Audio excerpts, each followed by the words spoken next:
Ladies and gentlemen, today we're diving into a vehicle so small, so unapologetically weird, that even modern city cars look at it and say, "Buddy, are you okay?" Meet the 1955 Isettacaro, a machine that looks like it lost a bet with reality and still showed up to work. And yes, it has a front door, not a side door, not two doors, one right in your face. You don't get into this thing, you negotiate with it. And before we roll any further, hit that subscribe button, because where else will you hear a grown man seriously analyze a rolling bubble that looks like it escaped from a cartoon and accidentally became useful? Now, let's talk history. Post-war Europe wasn't exactly a paradise of abundance.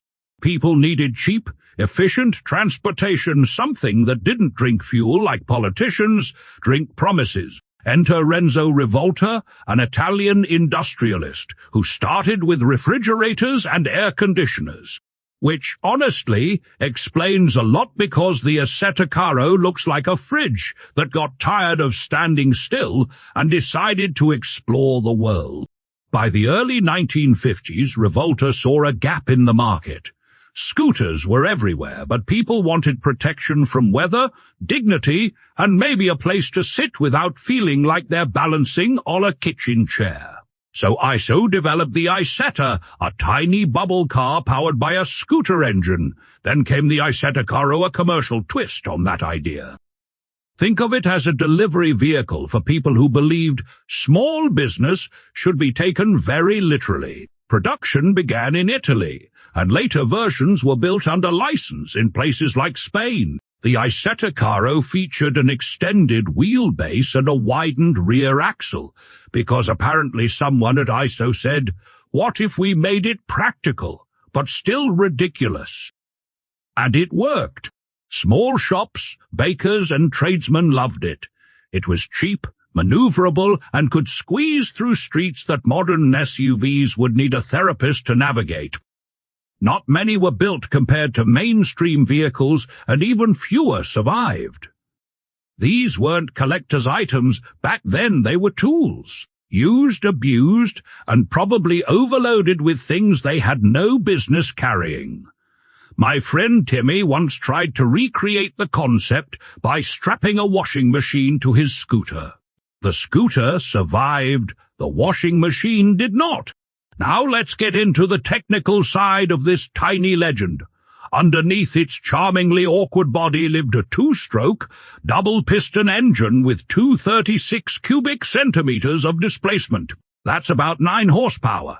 Yes, less than your average lawn tool, but somehow enough to move this micro-truck with surprising determination. The engine sat behind the passenger cabin, almost like it was shy and didn't want to be associated with what was happening up front. Power went through a 4-speed manual transmission. No reverse gear. None. If you parked badly, congratulations, you now own that spot forever, or you get out and push, which doubles as a workout program.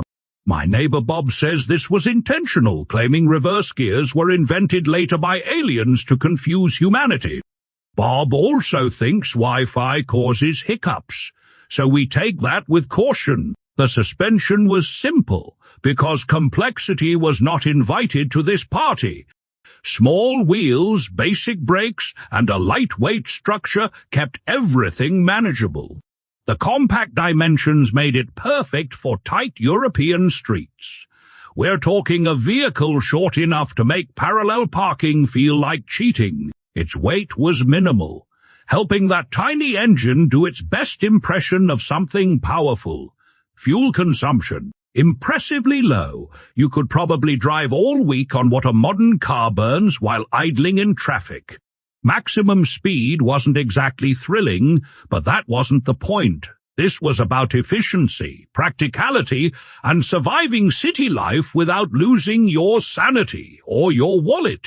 And yet, despite all logic, the Isettacaro had character. It didn't pretend to be fast or luxurious. It simply existed, confidently weird, like that one guy at a party who brings his own chair and somehow becomes the center of attention. Now let's talk design philosophy, because the Isettacaro didn't just roll onto the road, it made a statement. That iconic front-opening door wasn't just quirky, it was practical in tight urban spaces. You could park nose to wall and still get out like a gentleman, or at least like someone trying very hard to look like one. The extended rear frame turned this bubble into a working tool, and depending on the version you could get a closed cargo box or an open wooden bed. It's the kind of design that says, we know it looks funny, but wait until it delivers your groceries faster than your neighbor's pride recovers.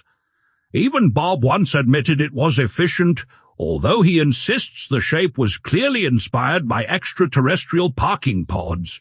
Compared to larger commercial vehicles of the 1950s, it was dramatically cheaper to run and maintain. Compared to scooters, it offered protection from weather and a sense of stability, even if that stability sometimes felt more emotional than physical.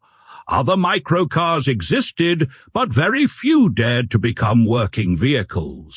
Meanwhile, Timmy once said he'd buy one if it came with a minibar because in his world, every delivery deserves a celebration and possibly a second divorce. Driving it was an experience somewhere between bravery and optimism. You weren't racing anyone, you weren't impressing anyone, but you were moving forward, and sometimes that's enough.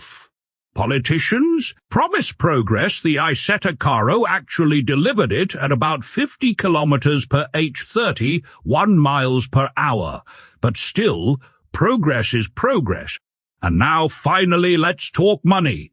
Back in the mid-1950s, vehicles like the Isettacaro were designed to be affordable, positioned as a budget-friendly solution for small businesses across Europe. Fast forward to today, and things get interesting. At auctions, restored examples, especially rare variants like the 1957 models, have been estimated between €50,000 and €70,000.